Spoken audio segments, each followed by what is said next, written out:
And we're back to Canadian Disc Golf Productions. Today we're going to get a feature round of Kings Forest. I am Chris Brown, joined with... I'm Robbie Holden. That's right, Galen's taking a bit of a sabbatical for a couple events maybe, but this one here, so this is in Hamilton, Ontario. The Kings Forest is a winter-only course, so you can't play it now that you're seeing this video, which is unfortunate. You have to wait till November. And a couple new courses, or a couple new changes on the course here for this tournament as well. Mm-hmm. Yeah, Oz and his crew of volunteers have really stepped up to make this course different, harder, whatever. Every year it changes a bit. So we also had fantastic weather for this time of year. Minus a little bit of the wind, but yeah, for temperature in Canada, we can't complain. Mm-hmm. This is an OCC stop. You saw it was sponsored by PDGA Canada, doing good things.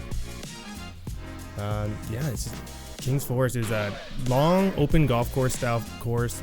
Nothing too crazy to talk about, with a lot of emphasis on the second shot or the approach shots are usually the more difficult shots. So, yeah, absolutely. And like I said, with the wind, it's going to be interesting to see how the players can adapt to that. Starting off our car, we got Matt Bootsma. Is that you say it? Bootsma, yep. Yeah, perfect. And then we got Caleb Schmidt. Look at this. I love first time. Okay, Calvin. Oh. Calvin Roorda. Not going to pull a Joe. And Brian McDonald rounding out the card.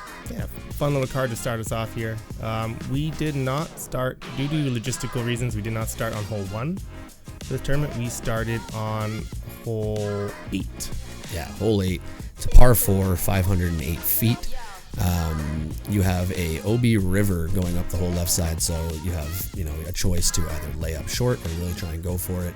This is from the gold tee pads, so we'll probably see a lot of just laying up short of the river and then taking an approach shot over and hopefully tapping in a nice easy birdie. Indeed, and don't forget that the OB creeks here do not just mean creek. Anything up and down the bankside is also OB, so there is no real way to attack this hole for the eagle. So a lot of layups, just straight. Maybe 280 feet is a good shot. Yeah, I'm sure you're seeing a lot of guys just throwing a nice overstable putter, maybe a mid-range, but something that they know is just going to fight out left into the open. Pretty simple. Look at that. I think Matt came up there perfect, right? And right next to the OB, didn't push it too hard. Absolutely. And obviously the closer you can get to that OB line, the better. That's going to give you a shorter approach over. Mm-hmm. I think Calvin went Firebird there. I tend to go on this one more fairway. Easy skips really close to that OB. That is about as close as you're going to get. Yeah, you can get. The ropes were the OB line, so he is touching it at best. He's got the heart rate up, but he's going to love that spot for sure. Brian throws far, so I think that was some sort of hex mid-range sort of thing. I don't know exactly what he throws, but... Yeah, he came up just a little left of that. You can see on the right side the golf tee box there. Anything short and left of that is pretty much ideal. I think that leaves him about 260 into the pin here. Yeah, something like that. With a little bit OB long and left as well if you get too aggressive, as he is literally listening to me as I speak, but that is inbounds. You couldn't have called that out at a better time. Yeah. So that path on the left-hand side comes into play more often than you think, trying to get cheeky with this basket. Matt looks like he's throwing a zone or something. I think he threw that a little long one around the camera guy, who is, I believe that was Ken Michelin, one of our helpers here at Canadian Disc Golf Productions. Calvin as well, leaving that one a little long. You don't want to come up short. It's exactly. the worst thing you can do. The last thing you want to do is come up short into that, because you're just going to have to throw from this side of the OBs again. Caleb with a great approach. Wow, he went very long. Yeah, and you can see that wind ripping there. He's not even trying the putt, but oh my goodness. That would have been nice. Yeah, we had I know you played on Sunday. Yeah. We had, I would say, more wind than you, so a lot of wind, but it was very consistent all day. It didn't gust too fast. You knew what you were throwing into, versus what you had was just a tornado all day. Lots of gusts and a lot of, this is kind of my experience at Kings Forest all the time, a lot of swirling winds, where the direction is just kind of changing, maybe in the middle of the hole. Caleb with the birdie. Yeah, great start there for Caleb. Everyone else should be just tapping into pars, I believe. Nobody doing OB, so we are looking good. Yeah, great start for the card here. Hole 8's kind of one of those holes where the drive, a lot of holes on this course. The drive's not like you have to keep it in bounds, but it's the second shot where you really get your strokes here, as Caleb proves, not throwing it 100 feet past like everyone else. Yeah. This one too is one where maybe not so much from the golds, but from the mid tee pads, which we'll see in round 2, you can get tempted into going for it, and that's where you can really bring in that out of bounds and add up some strokes, but staying at least at par here is what we're looking for. And as we move on to hole 9, this is a new temporary hole for the tournament, par 3, 321 feet. What do you think the guys are going to be throwing off the tee here? I've seen a bunch of different things. The mid-range, it's 321 feet, so it kind of pushes the edge of a lot of people's mid-range, but it is slightly downhill. So a lot of mid-range is straight at it. I think Calvin for sure is going to go a flex forehand with a Firebird because it's wide open all the way. As Caleb has left that one a little left, but that's actually looking really good. It's deceiving off the tee. It looks like it's going to be floating way left, and then finds itself into those trees, and you still have a nice look at it. As Matt puts that one up really good, a little high, maybe hyzering out good, but oh no, that's perfect. Fantastic. They put in this little gully here that has 2 drainage ditches on either side. Hopefully no one lands in there. I know I've seen it in practice rounds, but yeah, I saw a picture of someone doing it. I can't remember who he has. Calvin said going forehand at it. I believe that's one of his Firebirds as he almost puts it in. What a fantastic backstop tree there too. Robbie McDonald also very good with the forehand. A lot of power, a lot of control. The only thing you don't see is like a wide hyzer into the basket because those trees on the right kind of filter it perfectly. Yeah. Myself personally, I'm going mid-range, just kind of right at it, hoping to find underneath those tree limbs and then just slide on up there. And with that gully right there, if you can get anything to slide forward and into that collection spot, you know you're going to have a nice tap in. Yeah. This hole was fun, but it did kind of feel like a filler hole.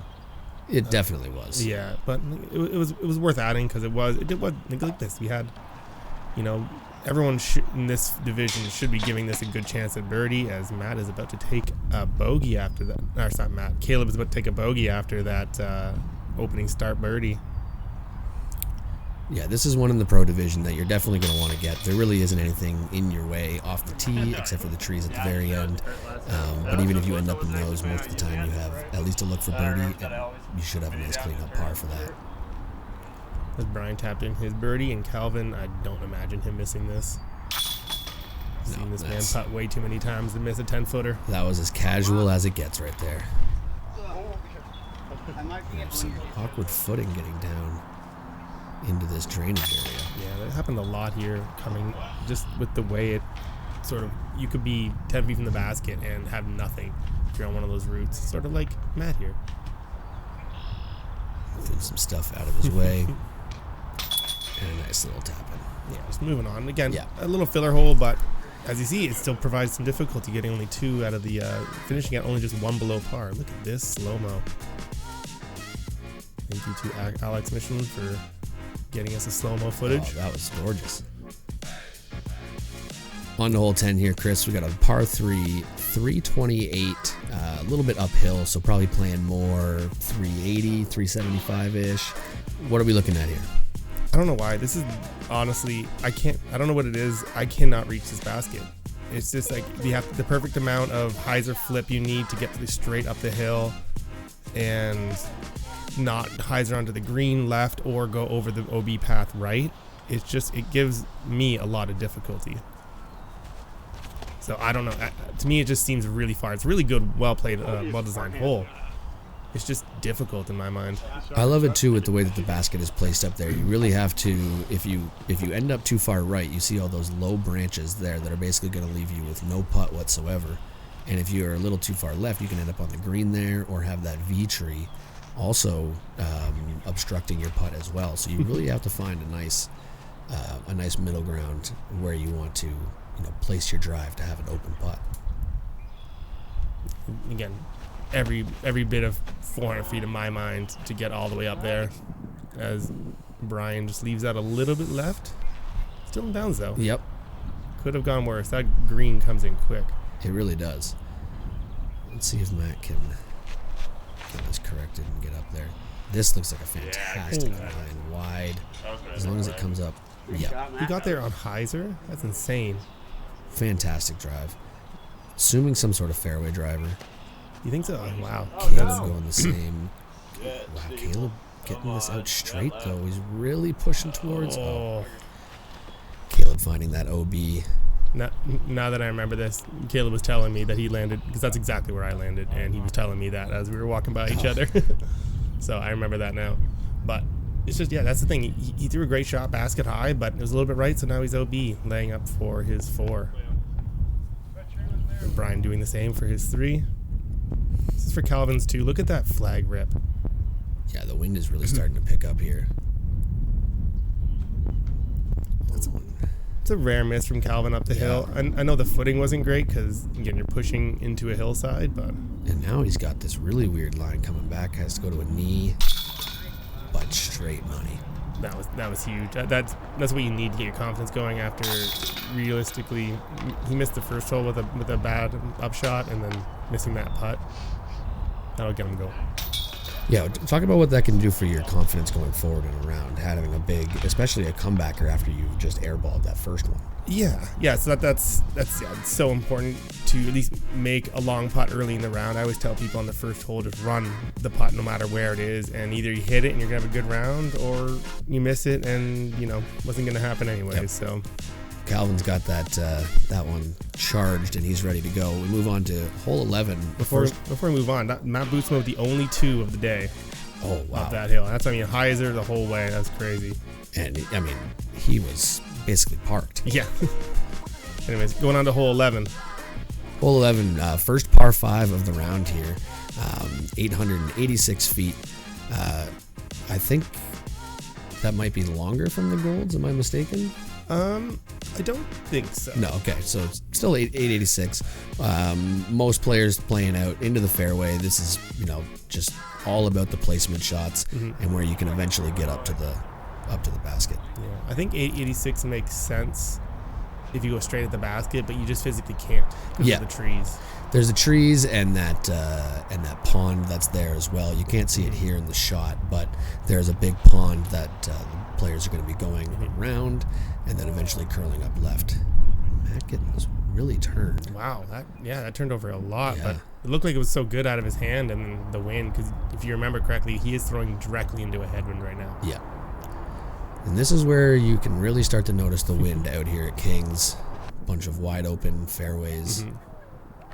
Again, this drive doesn't matter too much. Obviously, the better you throw it, the easier your second shot is, but the second shot is more of a placement shot. Yeah. So get out there, don't throw it OB. I've thrown a roller at this a couple times. It's pretty fun to do, but it's in the wet conditions we had, probably not a good idea. Yeah, this is just throw it as far as you can and as straight as you can, and do that a second time. Then we eventually will get to the where you have to find an alleyway through the trees to get to the basket. I don't think we'll see. Doesn't look like it from anyone on this card, but would anyone even think about trying to go for the eagle on this and bringing that water into play? Not in this wind. No. If we had a better left to left tailing wind, as Caleb has smashed that is going real far. If you had a left to right wind, you could get a big drive out there and then put something out on a backhand turnover over the water. If you got maybe another 60 feet past where Brian just went to as he booted his mini away. Oh, he's actually in a really good spot there. He has a great forehand, so he might be able to go with a forehand over the pond there. Matt still able to grab or get way down the fairway with how turned his drive was. Yeah, this could get dangerous if it gets all the way through to the water, which it doesn't, so that's fantastic. The optimal place for anyone who can throw a proper forehand is just behind that pump house there that you can see just past Calvin. Looks like Calvin is not going for that, oddly enough, and looking to go around the trees. Yeah, kind of surprising to see that from Calvin with how well he is with his forehand. Yeah, he could have taken the Firebird, pitched up to that pump house, just sort of just to the left of Caleb here, and had a clear forehand all the way to the basket. But he made his decision, and see what he can do from there as Caleb catches some trees. But realistically, unless he got a really good skip, he wasn't getting to the basket anyways, so just an upshot from there. Brian's lining up what looks like a tighter gap here through the trees, but trying to push all the way up to the basket here. Ooh, he gets a little low, but I know the feeling, thinking in your head, into a headwind, you have to keep it low, and then you just throw it into the ground. I do that all the time. It's common. It's very common in human nature, really, but... Especially with the low limbs on this section here. Ooh, this looks like he gets... Oh, almost got it. Yeah, still finding those branches. Yeah. I'm curious what Brian had there, because he didn't go with the forehand, which I was figuring he would. I would love to see his actual line, what it looked like. Calvin, I just see lining up a forehand. I don't think I've ever seen Calvin throw a forehand that low. Oh, he turfed that one.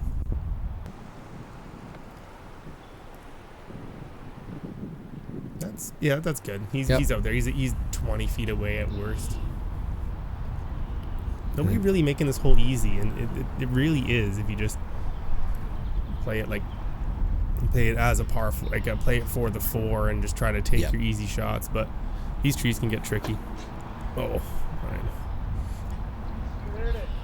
It's hard to tell what the wind is doing in this spot because you can see some of the branches moving there, but then the flag wasn't really moving at all. But we know that there's wind out there. Yeah, that's fine, Yeah. Left that a little bit long, but probably trying to give it a little bit of a run on the forehand. Yeah, a bit of a headwind putt coming back. Looks like we have a bunch of people who prefer forehand up shots. Yeah. That's interesting. Are you one way or the other?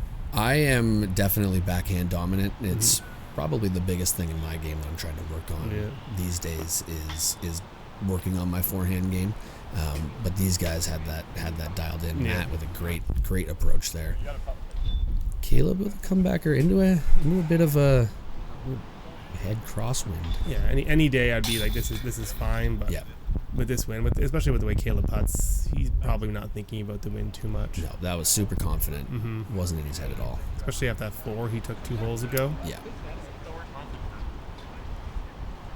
Calvin also putts with a lot of pace, so I don't think he's thinking about the wind. Was it bar down action?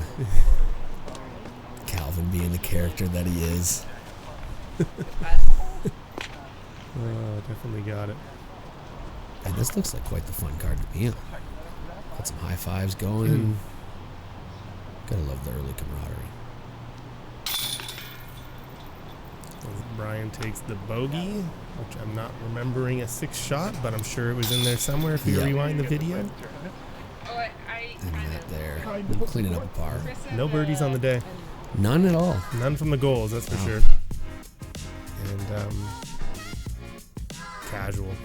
Just pure loving casual. These slow-mo videos. That was about as casual as it gets. Yeah, I'm a little surprised there was no birdies there. It is doable. It does require 3 good shots, though. Yeah. Hole 12 from the blues, the mid-tee pads, you're attacking this all day. From the golds, I don't know anybody. I think I've seen Thomas Gilbert go for it once, and he just played it out to the right, but nobody goes for this. It's 556 feet over water the entire way. So your option is to play out to the right-hand side, the left-hand side on your screen now, and then play your upshot from there. You can go forehand, but that can skip into the trees, or you can go backhand, but that can skip into the water. So straight mid-range is my play. Yeah, dealer's choice on what you want to have is just a layup. I'm assuming most players are. As Matt yanks this over. That was, I don't know. I don't know what happened there, but it looked like he went around that big tree on the right. That's a mispull for sure. I think that's definitely just a misrelease there. Calvin with a big forehand pushing in. That's inside for Calvin. He doesn't want to be in those trees. That's one thing you can do. You can, with the forehand, you can really put that over the water, and you have so much room to bring it in on. Great correction from Caleb there, kicking it off the branches. Caleb in a perfect spot. Brian trying to make the correction on Calvin's forehand and keep it a little more in the fairway. Yeah. Also, like the optimal landing zone is really pinched off by a little inlet of water. You can see just past the. Oh, he goes inside as well. You see this happen? He might have Oh, gotten. never mind. That was perfect. Sorry, Brian. My bad. He just stays right in the middle of the fairway. I mean, just to see, I think Calvin may have got away with it a little bit. Yeah, but and I not done gotten that too far into the trees. Yeah, as long as he has a reach back. Yeah. Footing will definitely be a little weird in there. I think he'll probably have to do a standstill, but he can stand still forehand pretty far. So Caleb with, what would you say, 300 left of the pin? Yeah, that makes sense. Like, Yeah, great that shot there, too. that makes sense. Yeah. That makes sense. 300 of the pin. The ground, it's a little farther than it feels. You throw it and you think you're going long, and then you end up hitting the hillside coming up to the basket. So Every single time I've played this hole and I go over the water, it comes up way shorter than I feel like I put the energy into the disc. yeah, it is slightly uphill, maybe 5 feet at best, but every bit adds up. Brian here in a perfect spot that Chris thought was pulled off into the trees. Well, yeah. I expected so much from Brian is all. Oh, no. Wow. That's going to be interesting when you get down there. Yeah, it looks like it might have been saved by that stick that was hanging out there that kept it on, at least on dry land. Calvin has to go stand still. He went This really needs to over. push. Yeah, he went really overstable. Okay, Normally when I'm doing a standstill, I get one of my flippiest discs and just rip on it, because without the legs, you don't get much power. There's Mac, volunteered both days. Yeah, big shout out to Mac, who was out there. I wish I had on hand the total number that he told me, but he pulled a lot of discs out of that pond this weekend. And once they go in, they're not easy to get out. They like to get down there. So he was both rounds on both days, so 4 rounds total. He was out there retrieving discs for people. Huge shout out to Mac. This is for either Brian's 3 or 4. I believe this is his for 3. If he was inbounds. Correct. Drops that one next to the basket, so tap in for whatever he's getting. Matt with a great putt there. Confident.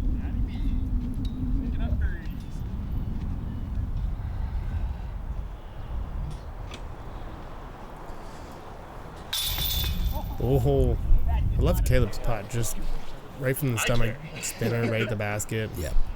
No overthinking. He's super quick about it, but in a very confident way. That is wow.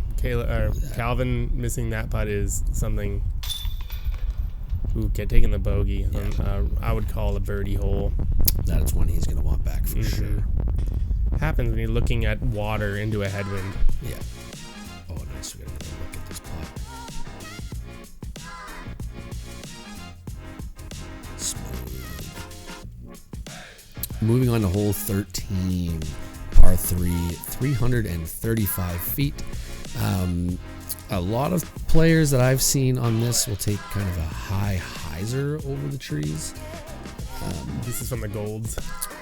Correct. This is from the Golds, and I play from the Whites because I'm an amateur. This is totally different. Chris, you're the pro here. Tell me what the players are going to be trying to throw.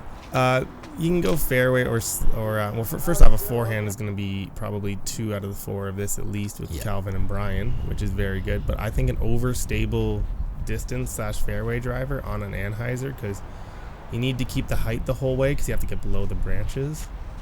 So there's something as Matt has taken the high hyzer that you told me about apparently. And that's not bad, but it's up there by the basket, but it's in the trees a bit. I told you it was an option on this hole. Yeah, my bad. And Brian actually making me a liar again by going the backhand, but it's just this surprised me. He goes a little bit flippier than I would have imagined, but I think an overstable disc on a bit of an anna, just to keep the height. I think Brian had that shot great, with the exception of that tree hit that he got. Yeah. Took a lot of the steam out of the disc and didn't get the distance. I don't think it was tracking perfectly out of his hand. Calvin. This is like Calvin's bread and butter, a low power forehand, and he catches a tree near the end. A little inside on his line, but what an angle that we got on that shot too. Yeah, that was awesome. Props to Ken. Ooh, as he gets a roll away. If you push past these trees, you got those low-hanging branches that block the basket completely. This one is an absolute devil sometimes when you can be, 15 feet and really have some tricky angles that you have to hit. Caleb getting... It's probably for the best that it stayed up there. Yep. If it came down and landed at a bad angle, it could have rolled all the way down past where Matt is right now as he's forced to pitch out from the neck. That hill can get very fast, very quick. You see, Calvin had to getting down to a knee from, 12 feet away? But confident straight in the center. There's 2 missed putts for Calvin today. He's one of the best putters I know, so that's a surprise.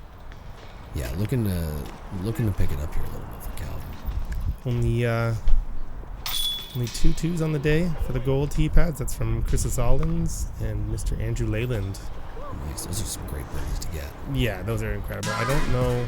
I can't tell you how they both throw such good forehands and backhands. I can't tell you which one they went, but could have been either or. Mm-hmm. On the hole 14, we've got a par 4, 556 feet. Again, this is one where you're just trying to throw it out into the fairway, give yourself a approach shot up to the basket, and you can see there in the shot there is surrounded by golf bunkers that'll play as hazard, as well as up to the right a golf green as well. Mm-hmm. So this one's just about distance off your drive. Cameron Veltman on my car was actually playing into those trees on the left just to get himself a forehand approach to the basket, which is interesting. I was going roller just for fun, just like throwing rollers. It seemed to work. Matt absolutely pumps that way up onto the right side. But yeah, that is definitely the more get something flippy on a hyzer flip and just let it carry in the wind and the distance. That's the generic. That's the throw most people are going to throw here.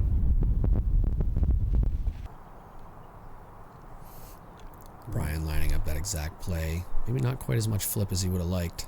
This is the tree area that I was talking to you that Cameron Veltman was telling me about. Apparently there's a forehand line through there to the basket that I never dared to look at because I don't throw forehands. Maybe we'll get to see Brian try it out.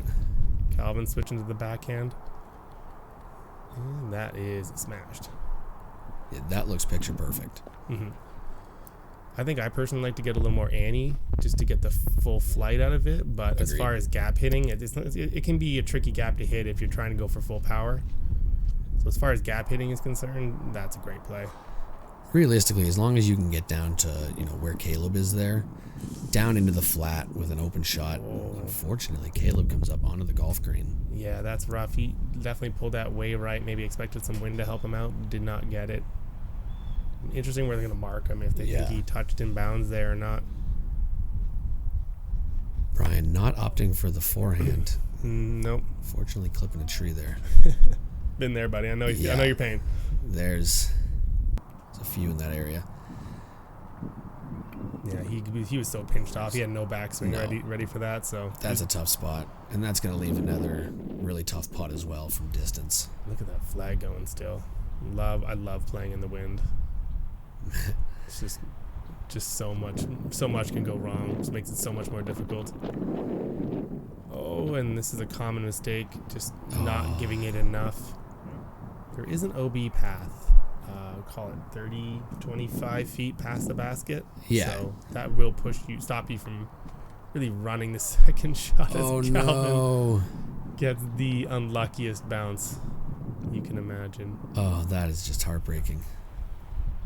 So yeah, they did not say he crossed up there, which was the correct call in my opinion, but just a layup from there. It's not bad.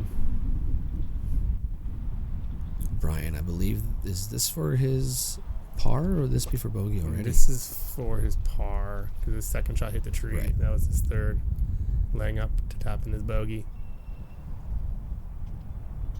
Oh, getting up in the wind. Hard to putt uphill into the wind like that. This camera angle doesn't show exactly how uphill this putt really is coming out of the bunker. Oh my goodness, that was a great effort for Calvin there. That's unfortunate. Definitely rejected by the basket there. As Matt taps in his bogey, I believe. I don't know. I feel like Calvin made that putt and he just got pushed out. Unfortunate. Could have been the wind. Could have been just high left. Yeah, the high left on those Prodigy baskets. Whole bunch Really of like bogeys. to spit out. Yeah, this hole did a number on our lead card here. Or feature card, I should say. Yeah, feature card for the day. Not affecting Calvin's mood at all as he dances off. It's Calvin for you. Yeah. Hole 15, the island hole. What do you normally do from this from the long, remember? From the longs, for me, I was throwing, for myself, it was a fairway driver. I saw a lot of people that were throwing mid-ranges up there, but a nice fairway driver, overstable, and just let it crash in. I actually executed this perfectly to within 7 feet and then missed my putt to start my tournament. This was my starting hole. So not the way I wanted to start my round, but we'll see. Hopefully these guys can do a little bit better than that here. Yeah, you did all the hard work off the tee. Exactly.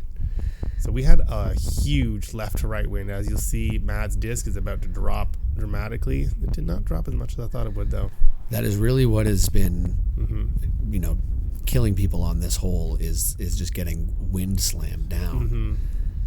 You have to expose the top of the plate to get that hyzer, but then you're not getting it coming back left enough.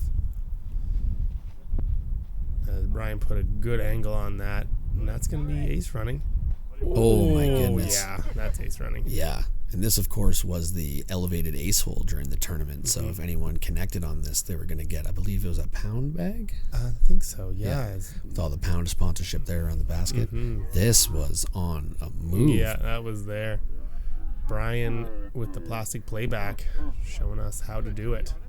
At least Calvin got a line, got a vapor trail to follow. He knows what he has to do now. Got that out nice and wide. It's really not wanting to fight left. There we go. That's more what I was seeing. Giving it the width to hyzer and it's not coming back enough. At least inbounds. Last thing you want to do is come up short and go to the drop zone, which leaves you with about a 40-foot putt. Yeah, it's actually very makeable drop zone. Yeah. I saw it happen a couple times. But it's just not something you want on this easy 255-foot hole. You need to be at least giving yourself a chance for the two. Agreed. You step up to a hole and the tee sign says 255, you're not wanting to take anything close to a bogey. Matt just leaks one out left. I think he was probably close to 20 to 25 feet into a headwind with death behind it. So I don't blame him for kind of giving that one a little bit softer of a bid. A little downhill too. Caleb cleaning up his par there. Still waiting for Brian to tap in his 2. Don't hit your head, Brian, when you go to grab that disc.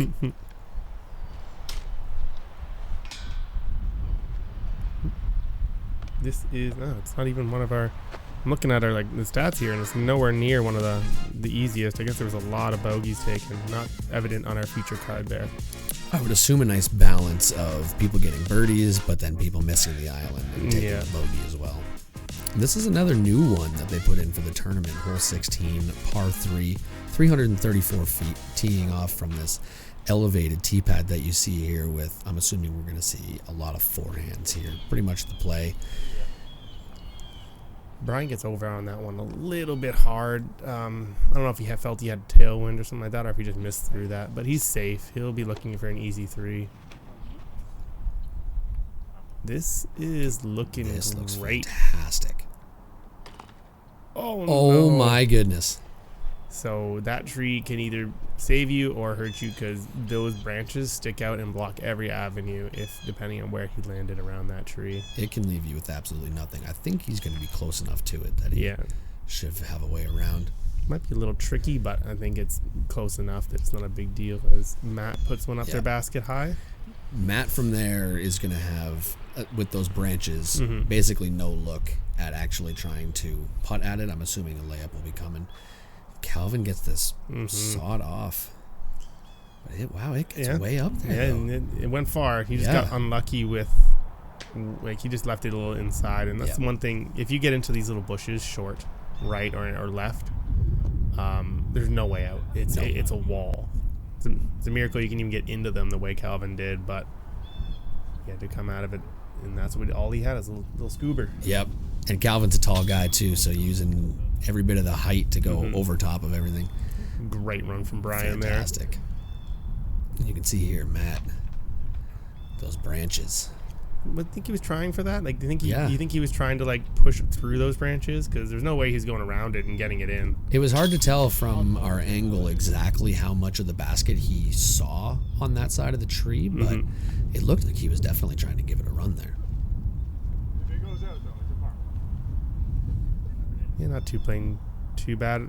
Plays somewhere around par for the day. A lot of birdies. Well, probably just a lot of pars in my mind. Couple birdies, couple bogeys.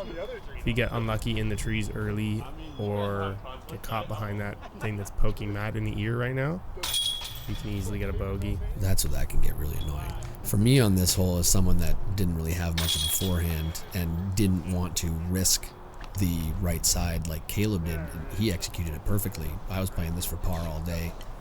Layup down the middle, layup under the basket and tapping it. Yeah, there's nothing wrong with the end of the 3 there. The 2 is nice, and it's kind of what you want to push for, but the 3 is fine. Yep. You're not losing too many strokes. Again, of course, playing par, so. Yep.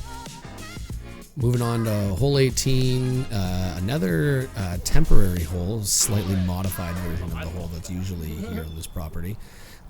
Playing as a par 3, 362. I thought it said par 4 on the screen there, but might have been wrong.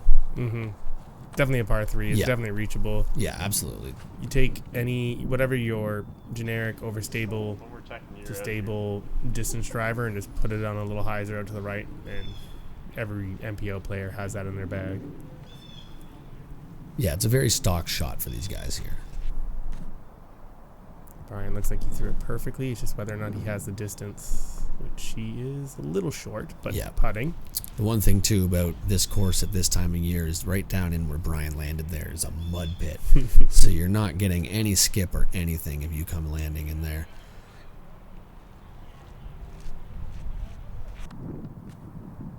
That's a little too high. They're definitely going to come up short near that mud pit you were talking about. Although it looked like he pushed a little more up the hill, but he'll definitely be on the left side.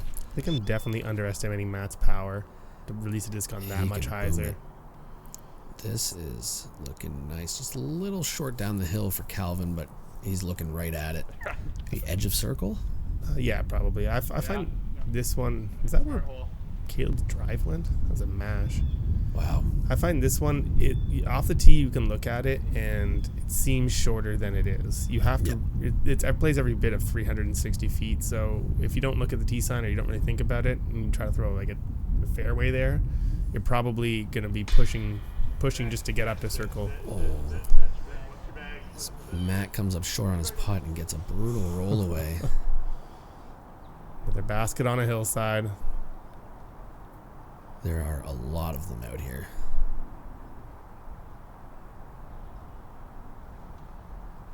A little short on that one as well, but should be able to clean that up there.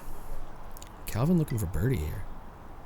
It's a long one, but this is definitely in Calvin's range. He's all over the basket today. You just can't get him to drop. Just everything but in right now. Mm-hmm.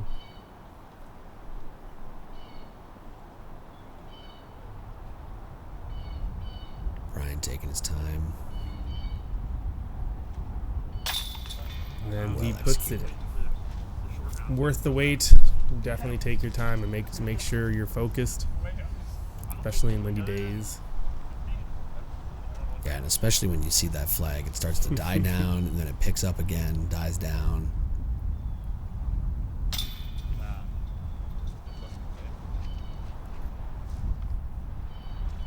Then we just got tap-ins here.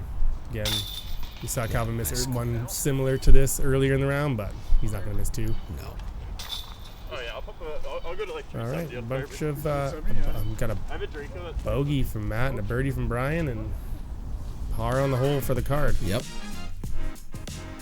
Moving on to hole 18, probably my new favorite hole on this course personally.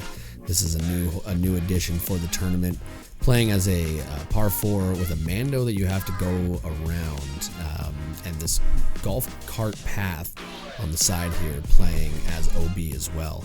So a nice specific landing spot that you have to hit. You really don't want to come up short and pinch yourself off, and then a beautiful approach shot. What are you throwing here, Chris, when you're playing? So, when I practiced this, I didn't know the car path was going to be OB, and that really changes the way you can play it. So, you realistically just want to take your overstable. Thing is, I think Brian pulled his 2 inside. You do not need to flirt with that Mando at all. He threw it perfectly, but you have wide open rim to the right around those trees, exactly like Caleb just threw. Yeah. Just get it out wide, get it to flat ground out here next to the path, and then it's a wide open shot to your basket. The worst thing you can do is either miss the Mando or put yourself tucked into those trees on the left. As Calvin has thrown a great shot, but again, I feel like he's pinching himself off in those trees. Yeah, both of those drives I think might be pretty pinched, where they, might not have an ability to really go all the way to the green now. Mm-hmm. Interesting to see when we get up there how much room they have. Ooh, and misses. Did he miss the Mando is the big question. I guess not. They're saying he did not miss the Mando, that is probably worse. Well, he didn't go B, so he could have tried to get a better spot, but again, from there, 2 layup shots. Exactly. From there, it's 2 layups because he can't attack from the first one. He can't, and where he put himself, he couldn't attack from the second one. No. In my opinion, Caleb is in the perfect spot, although it looked like he put that a little low. It was definitely low. We couldn't really tell if it actually crested the hill or if it just burned out. Yeah. Calvin having to go almost pure hyzer there to get around the corner, and it looks like he maybe caught a branch or something. That came down real quick. Brian was able to push far enough forward. He's got a nice line here. Yeah, he got a little flip up there too, so it'll come in soft at the basket. Oh, that is fantastic. That is one of the best I've seen here on that hole. You could not draw up a better way to execute this hole. Mm-hmm.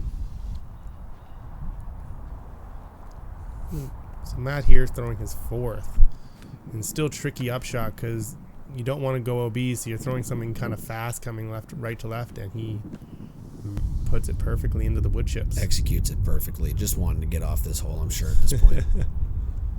Okay. That's gonna be a tricky spot with that tree. Yeah. It looked like it was trying to curl away from the tree and then curled back. He's gonna have it in his way. Calvin's pumped about that layup, as he should be. It's tough in the wind.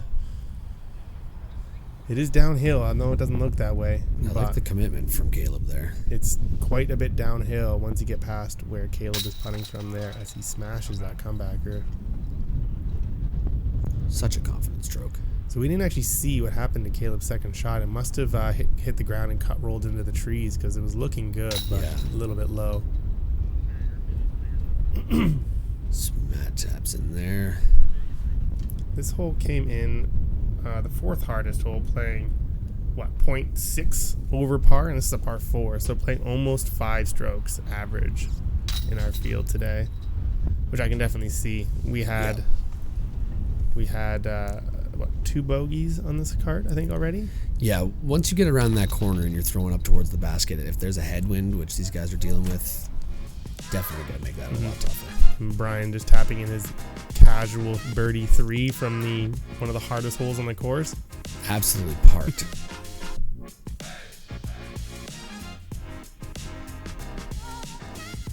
And that was it for our front, 11?